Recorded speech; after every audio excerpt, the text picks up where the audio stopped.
ಗುರುಪೂರ್ಣಿಮೆ ಪ್ರಯುಕ್ತ ಶ್ರೀ ರಾಘವೇಂದ್ರ ದೇವಸ್ಥಾನದಲ್ಲಿ ಸತ್ಯನಾರಾಯಣ ಪೂಜೆ ವಿಶೇಷವಾಗಿ ನಡೆಯಿತು. ವಿಷ್ಣುವಿನ ಸತ್ಯ ಸ್ವರೂಪ ಪುರಾಣಗಳ ಪ್ರಕಾರ ಮಾನವ ಕುಲದ ಸಂಕಷ್ಟ ನಿವಾರಣೆಗೆ ನಾರದ ಮುನಿಗಳು ವಿಷ್ಣುವಿಗೆ ಬೋಧಿಸಿದ ಶ್ರೇಷ್ಠ ವೃತ ಇದಾಗಿದೆ ಎಂದು ರಾಘವೇಂದ್ರ ದೇವಸ್ಥಾನದ ಅರ್ಚಕರಾದ ಪ್ರಾಣೇಶ್ ರವರು ತಿಳಿಸಿದರು.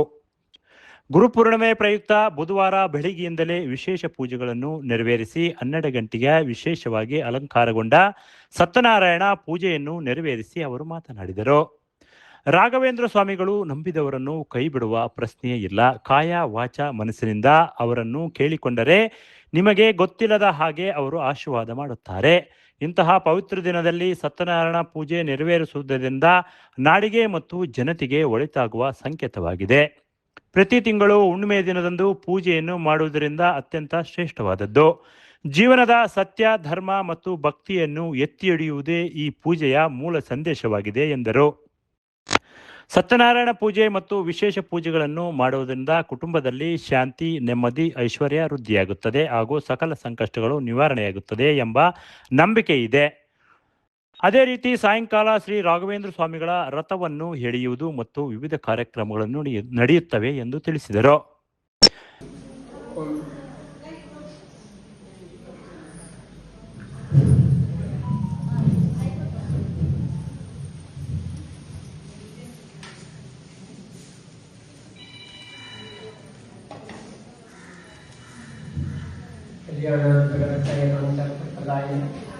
ಶ್ರೀಮದ್ ವೆಂಕಟನಾಥಾಯ ಶ್ರೀನಿವಾಸಾಯ ಮಂಗಳಂ.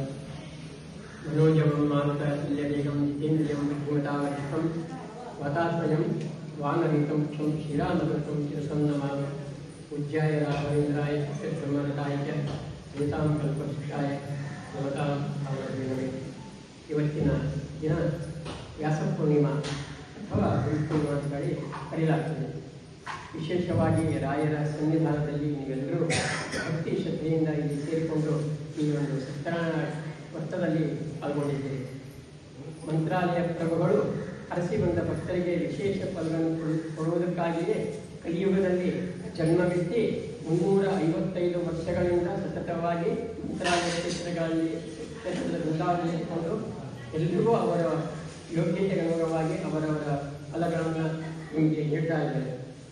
ಇಂಥ ರಾಯರ ಬೃಂದಾವನ ಮೊಳಕಾಲ್ಮೂರು ಮಠದಲ್ಲಿ ಪ್ರತಿಷ್ಠೆಯಾಗಿ ಸುಮಾರು 14 ವರ್ಷಗಳಿಂದ ನಾವೀಗ ಅನೇಕ ಪೂಜೆಗಳನ್ನು ಮಾಡ್ತಾ ಇದ್ದೀವಿ. ನೀವು ಪ್ರತಿ ಗುರುವಾರ, ಪ್ರತಿಯೊಂದು ಹಬ್ಬ, ಪ್ರತಿಯೊಂದು ಶುಭ ಸಮಾರಂಭಗಳಲ್ಲಿ ಬಂದು ರಾಯರ ದರ್ಶನವನ್ನು ಪಡೆದುಕೊಂಡು ಹೋಗ್ತಾ ಇದ್ದಾರೆ. ಅಂತಹ ಪರಮ ಪವಿತ್ರ ಕ್ಷೇತ್ರದಲ್ಲಿ ಇವತ್ತಿನ ಗುರುಪೂರ್ಣಿಮಾ ಅಂತಂದರೆ ನಮ್ಮ ಗುರುಗಳನ್ನು ಆರಾಧಿಸ್ತಕ್ಕಂಥ ಒಂದು ವಿಶೇಷವಾಗಿರ್ತಕ್ಕಂಥ ಶುಭ ದಿನ ಇದೆ. ಗುರು ಅಂತಂದರೆ ಮೊದಲ ಗುರು ಅಂದರೆ ನಮಗೆ ಜನ್ಮ ಕೊಟ್ಟಿರ್ತಕ್ಕಂಥ ತಾಯಿ. ಆ ತಾಯಿಯನ್ನು ನಾವು ಇವತ್ತು ಯಾರ್ಯಾರ ಹುಟ್ಟದ ಮನೆಯಲ್ಲಿ ಸ್ವಂತವಾಗಿ ಜೀವಂತವಾಗಿ ಯಾರು ನಮ್ಮ ತಂದೆ ತಾಯಿದ್ದಾರೋ ಅವರ ಪಾದಗಳಿಗೆ ನಮಸ್ಕರಿಸಿ ಅವರಿಂದ ಆಶೀರ್ವಾದ ಪಡೆಯುವುದು ನಮಗೆ ಮುಖ್ಯವಾಗಿರ್ತಕ್ಕಂಥ ಕಾರ್ಯ. ಒಂದು ವೇಳೆ ಅವರು ತೀರ್ಕೊಂಡಿದ್ದರೆ ಅವರ ಫೋಟೋ ಇರ್ಬೋದು ಅಥವಾ ಅವರ ಮನಸ್ಸಿನಲ್ಲಿ ಸ್ಮರಣೆ ಮಾಡಿ ಅವರಿಗೆ ನಮ್ಮ ಯಥಾಶಕ್ತಿ ಅವರಿಗೆ ನಮ್ಮ ಪೂಜೆಯನ್ನು ಮಾಡತಕ್ಕಂಥದ್ದು ನಮ್ಮ ಮೊದಲ ಕರ್ತವ್ಯ. ತದನಂತರದಲ್ಲಿ ನಮಗೆ ಅಕ್ಷರಾಭ್ಯಾಸವನ್ನು ರಾಯರನ್ನ ವಿಶ್ವಗುರುಗಳಂತೇಳಿ ನಾವು ಕೊಂಡಾಡ್ತಿದ್ದೀವಿ. ಯಾಕಂತಂದರೆ ಯಾವ ಜಾತಿ ಮತ ಭೇದವಿದೆ ಎಲ್ಲ ಭಕ್ತರನ್ನು ಅವರವರ ಯೋಗ್ಯತೆಗೆ ಅವರವರು ಕೇಳಿದ ಎಲ್ಲ ಅಪೇಕ್ಷಿತ ಫಲಗಳನ್ನು ನೀಡತಕ್ಕಂಥ ರಾಯರು ಇಲ್ಲಿ ಸನ್ನಿಹಿತರಾಗಿದ್ದಾರೆ. ಅನೇಕ ಪವಾಡಗಳು ಇಲ್ಲಿ ನಡೆಯುವುದು. ನೀವೆಲ್ಲರೂ ಅನೇಕ ಬಾರಿಯಲ್ಲಿ ನೀವೆಲ್ಲ ನೀವು ಬೇಡಿದ ಫಲಗಳನ್ನು ನೀವು ರಾಯರಿಂದ ಪಡ್ಕೊಂಡಿದ್ದೀರಿ. ರಾಯರ ಬೃಂದಾವನದಲ್ಲಿ ಮೃತ್ತಿಕೆಯನ್ನು ಇಟ್ಟು ಇಲ್ಲಿ ಪೂಜೆ ಮಾಡ್ತಾರೆ. ಆ ಮೃತ್ತಿಕೆಯನ್ನು ತೆಗೆದುಕೊಂಡು ಅದನ್ನು ಒಂದು ಸೌಟಿಯಿಂದ ತೆಗೆದುಕೊಂಡ್ರೆ ನೀವೆಲ್ಲ ಕಷ್ಟಗಳು ಪರಿಹಾರ. ಅದೇ ರೀತಿಯಾಗಿ ನೀವು ಪ್ರದಕ್ಷಿಣೆ ರೂಪದಲ್ಲಿ ಅಥವಾ ಹಾಡಿನ ರೂಪದಲ್ಲಿ ನಿಮ್ಮ ಸೇವೆಯನ್ನು ನೀವು ಇಲ್ಲಿ ರಾಯರಿಗೆ ಸಲ್ಲಿಸ್ತಾ ಇದ್ದೀರಿ. ಎಲ್ರಿಗೂ ಆ ಹರಿವಾಯು ಗುರುಗಳ ಅನುಗ್ರಹ ಆಗಲಿ. ಹಾಗೆ ಇವತ್ತಿನ ಈ ಸತ್ಯನಾರಾಯಣ ವಿಶೇಷ ಪೂಜೆ ಕಾರ್ಯಕ್ರಮದಲ್ಲಿ ಸಹ ನೀವು ಭಾಗವಹಿಸಿದ್ದೀರಿ. ಎಲ್ಲರಿಗೂ ಹರಿವಾಯುಗಳ ಅನುಗ್ರಹ ಇಲ್ಲಿ. ಇವತ್ತು ಸತ್ಯನಾರಾಯಣ ಪೂಜೆ ಜೊತೆಗೆ ವಿಶೇಷವಾಗಿ ರಾಯರ ಮೂಲ ಪಾದಕೆಗಳ ಮಂತ್ರಾಲಯದಿಂದ ಕಳಿಸಿರ್ತಕ್ಕಂಥ ಮೂಲ ಪಾದಕೆಯನ್ನು ಇಲ್ಲಿ ಪೂಜೆ ಮಾಡಿ ಆ ಪಾದಕೆಗಳನ್ನು ನಿಮ್ಮ ಮುಂದೆ ಒಂದು ಬೆಳ್ಳಿ ತಟ್ಟೆ